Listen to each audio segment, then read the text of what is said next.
Ben insanlara ve cinleri ancak bana ibadet etsinler. Yani yuvahhiduni, beni tevhid etsinler diye yarattım buyuruyor Allah subhanehu ve teala.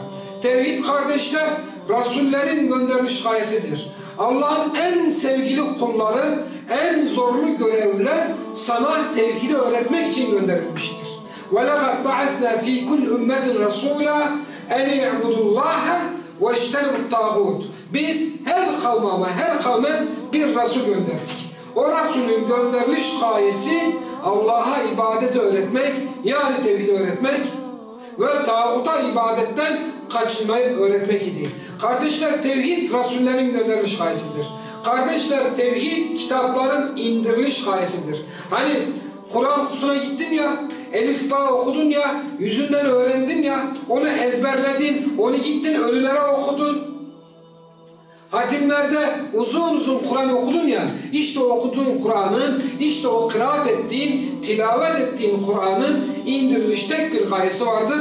O da sen o tevhidi öğren. Allah'ın kitabını aç, Kur'an'a yönel. Allah subhanehu ve teala tevhidi orada nasıl öğretiyorsa o şekilde öğren ve o şekilde tevhid ile amel et diye Allah subhanehu ve teala kitaplarını indirdi. Elif lam ra, kitabun hükmet ayatuhu. Bu kitap var ya, bu kitap ayetleri muhkem bir kitaptır. Thumma fussilet min ledun hakimin habir. Sonra habir ve hakim olan Allah tarafından ayetler açıklanmıştır. Peki niçin? Niçin ayetleri muhkemdir? Niçin indirilmiştir? Niçin açıklanmıştır? Ella ta'budu illallah. Allah'tan gayrısına ibadet etmeyin diye. Allah'tan gayrısına ibadet etme diye Kur'an-ı Kerim indirilmiştir. Kardeşim, tevhid Allah'ın senden aldığı ilk sözdür. Sen daha yaratılmadan, bu dünyaya gönderilmeden önce Allah subhanehu ve teala Adem oğlunu yaratmış, onun zürriyetini yaratmış. Daha sonra elestü bi rabbikum diye, ben sizin Rabbiniz değil miyim diye sana ne yapmıştır? Senin kendi nefsini tevhide şahit tutarak senden söz almıştır. Tevhid dünyanın ve ahiretin yaratılmasının sebebidir. Tevhid cennetin güzelleştirilmesinin, cehennemin kızdırılıp tutuşturulmasının, yanarak tutuşturulmasının sebebidir.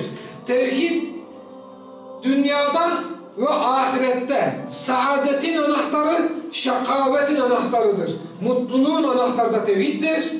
Mutsuzluğun ve bedbahtlığın anahtarı da tevhiddir.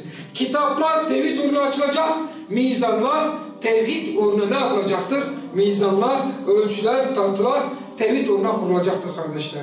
İşte kardeşler, tevhid asılların aslıdır.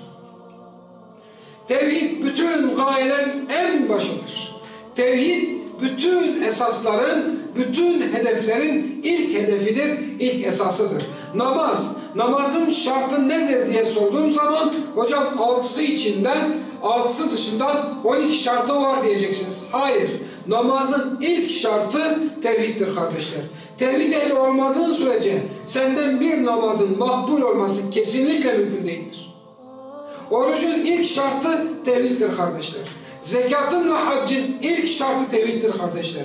Cihadın, adamın teki Uhud savaşında olması lazım Allah'a alem. Ey Allah'ın Resulü, sana yardıma geleyim mi diyor. Resulullah sallallahu aleyhi ve sellem adamı cihadına dahil etmiyor çünkü adam tevhid ehli değil. Miras hukuku ilk şartı tevhiddir. Cenazeler ahkamı ilk şartı tevhiddir. Nikah ahkamı ilk şartı tevhiddir. Velayet ahkamı ilk şartı tevhiddir. Velayet ahkamı. Kada ahkamı ilk şartı nedir? Tevhiddir. Tevhidsiz bu amellerin kabul olması mümkün değildir. Eğer tevhid yoksa kılınan namaz, tutulan oruç, verilen zekat, yapılan haçların hepsi heba-en menthura, yok olmaya, rüzgarın önünde savrulup yok olup giden bir toz zerreleri olmaya nedir? Mecburdur. O bütün ameller yok olmaya mahkum bir ameldir. İşte bu yüzden biz önce tevhid diyor ve önce tevhidden başlıyoruz kardeşler.